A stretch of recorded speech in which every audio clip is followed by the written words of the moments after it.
আমন মৌসুমের শুরুতে লালমনিরহাটে দেখা দিয়েছে সারের সংকট। কৃষকদের অভিযোগ, চাহিদা মতো সার মিলছে না।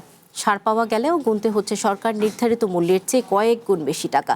এতে বাড়ছে উৎপাদন খরচ। শঙ্কা দেখা দিয়েছে আমনের কাঙ্ক্ষিত ফলন নিয়ে। ন্যায্য মূল্য সার সরবরাহের দাবিতে এর মধ্যে মহাসড়ক অবরোধ করে বিক্ষোভও করেছেন কৃষকরা। কৃষিপ্রধান জেলা লালমনিরহাটে মৌসুমের শুরুতেই কেউ আমন ধানের চারা রোপণ, আবার কেউ পরিচর্যা নিয়ে ব্যস্ত সময় পার করছেন। আমনকে ঘিরে মাঠ জুড়ে যখন এই ব্যস্ততা, ঠিক তখনই দেখা দিয়েছে সারের সংকট। সার না পেয়ে এক দোকান থেকে আরেক দোকানে ছুটছেন কৃষক। কোথাও মিলছে না প্রয়োজনীয় সার, আবার সার মিললেও দিতে হচ্ছে বাড়তি টাকা। সরকার নির্ধারিত প্রতি বস্তা টিএসপি সারের দাম ১,৩৫০ টাকা, কিন্তু বাজারে তা বিক্রি হচ্ছে প্রায় ২,২০০ টাকা পর্যন্ত।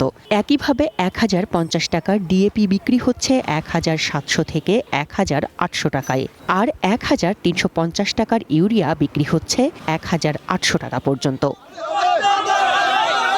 কৃষকদের অভিযোগ, পর্যাপ্ত সার থাকা সত্ত্বেও ডিলাররা সিন্ডিকেটের মাধ্যমে সার মজুত করে সংকট সৃষ্টি করছে এবং দাম বাড়াচ্ছে। নগদ নিয়ে এলো হার না মানা হার অফার।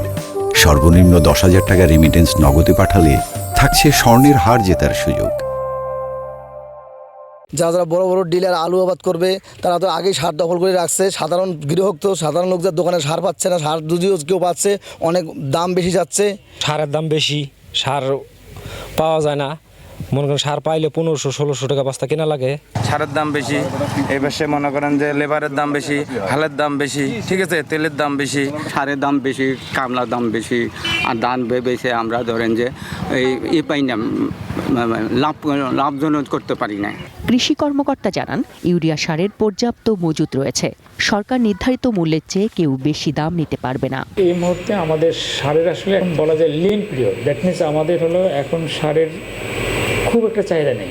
চাহিদা যেটুকু হওয়ার কথা, ইউরিয়া পর্যাপ্ত পরিমাণে আমাদের ইউরিয়া আছে, মজুদ আছে, এবং আমাদের কোনো সমস্যা নেই।